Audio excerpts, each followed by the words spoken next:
Hello ladies and gentlemen, welcome to the debate of the week. As you can see, I'm still sick from the flu. And I wish to say I'm very sorry I could not get my SmackDown review done. I did see SmackDown, and briefly I'm just going to say it wasn't off the chain, it wasn't off the hook. It sucked. I didn't like it. There were some nice elements of it, but anyway. Just that brief little bit of impact in there.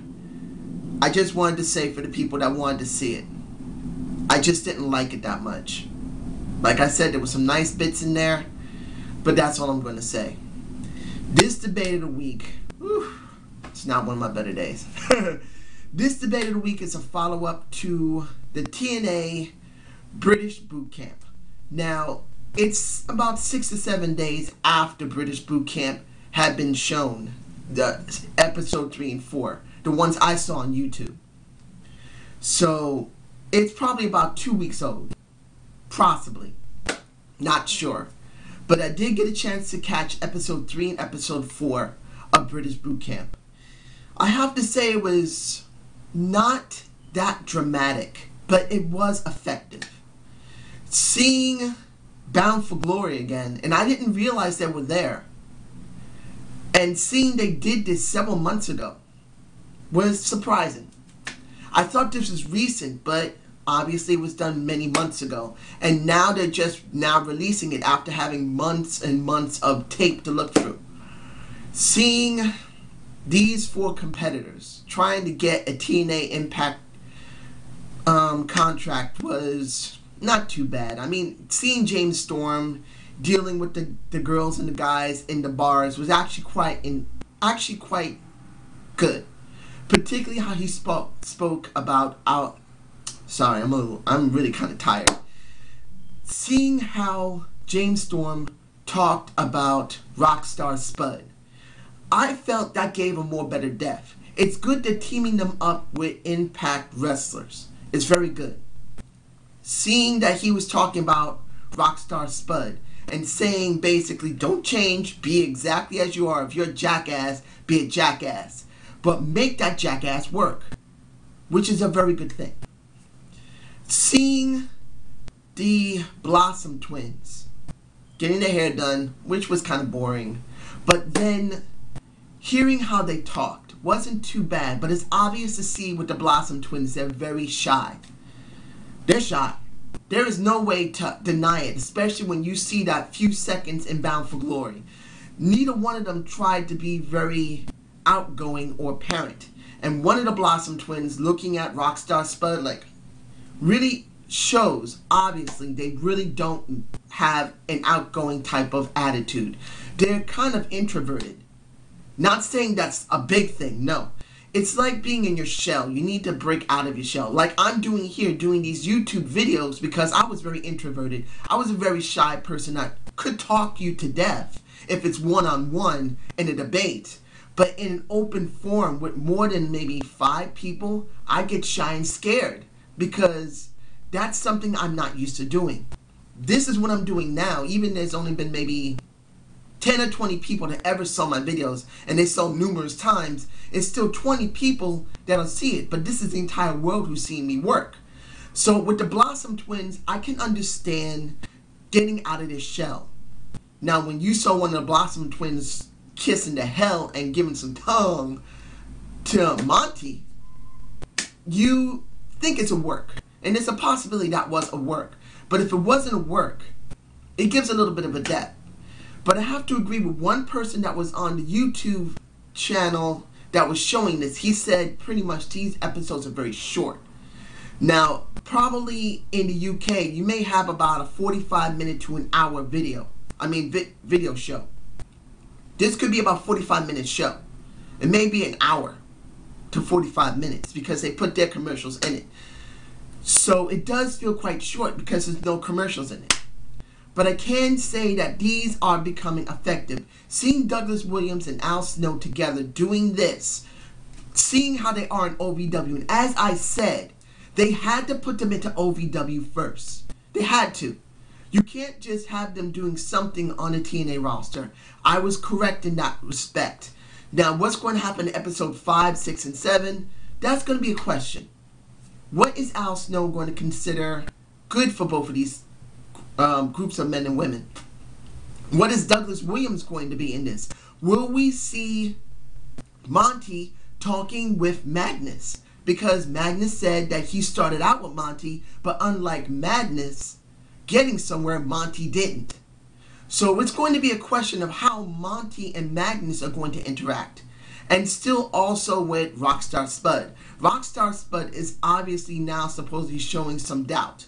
If it's true or works, it makes no difference. That's what we're seeing. Now, who is he going to identify with the most? He could identify with some of the OVW people that are already there, which would actually be quite interesting. If they're going to continue showing OVW, which is a good thing, which I'm actually very sad that they didn't show this in America. I'm very sad and disappointed in TNA for not showing this on Spike. Or maybe they will eventually. We don't know. But anyway, this is a very interesting concept if they involve the OVW roster as well as these four and with some of the stars from TNA already. I would rather see some of the roster from OVW, at least at first, and mix it in with the TNA roster. Let them deal with a Chavo Guerrero. Let them deal with a Hernandez. Let them deal with a Matt Morgan, whoever. Let them be around Sting again. And they were very shocked to see Sting and Hogan, which I wouldn't mind being like, oh shit. Hello Sting. Hello Hogan. I would be shocked myself. I'm not no big mark about if I was able to meet one of the wrestlers. But don't get it twisted. If I was in front of a Hulk Hogan, I'd be like, man, I want to say thank you out of my head. Because really, when I was young and I dealt with a lot of bad things going on, wrestling was one of my escapes. And I did love Hulk Hogan. I did. The ones I loved the most was a Hulk Hogan. Was a Brutus the Barber Beefcake. Yes, Brutus the Barber Beefcake. When he cut those people's hair, I loved that shit. I loved it. Having a Mr. Bob Backlund. Pretty much, I loved how he wrestled. He was a great wrestler to me. Seeing the Iron Sheik, who I hated the hell out of, but I respect now. Those are the type of people I loved. And if I had a chance to meet all of them, I would probably not just shake the hand of Hulk Hogan. I'd give him a hug if he wanted to get a hug from a guy. And I'd say, Hulk Hogan, look, you may have heard this before, but you know what? When I was a kid, I was going through a lot of bad stuff. And one of the things that really made me feel like something meant something was you. Maybe that means I am a mark. I don't know. Give me a reply below telling me, dude, don't worry about it. You're a mark if you feel that strongly about what Hulk Hogan gave you. But to me, I went through some really bad mess as a kid. And wrestling, like I said, was one of my escapes. I admired Hulk Hogan. If I met the man, I'd shake his hand and give him a hug if he let me. And I'd just say, dude, thank you. If it wasn't for you, I would have had a worse childhood of what I've gone through with my parents and all the abuse I received. Thank you. Thank you for what you gave me. You gave me a lot of belief in myself. That something better can happen. To be strong. It didn't fully work, but I had something there. I didn't give up totally on myself. And that's how I would say it to him. And those guys, who knows what they said when the camera was rolling, we didn't see the tape. Who knows what one of them was saying to Hulk Hogan or Sting. Or when Kurt Angle was talking with them when they was at the first Hall of Fame for Sting. This is what we don't know, ladies and gentlemen, that was not shown. Because some of that stuff was not a work. That was a shoot. When they turned off the camera, or when the camera wasn't being, you know what I mean, with the editing department, we didn't see everything. But who knows what these guys and girls said to these wrestlers who were their idols? Who knows? It's a shame they wouldn't show it. And if they are showing, they probably need to show more of it. But anyway, who do I believe will win this? This is only episode 4. What I do believe what might happen in the next episode 5 and 6 is this. We're going to see more Douglas Williams. We're going to see more Al Snow.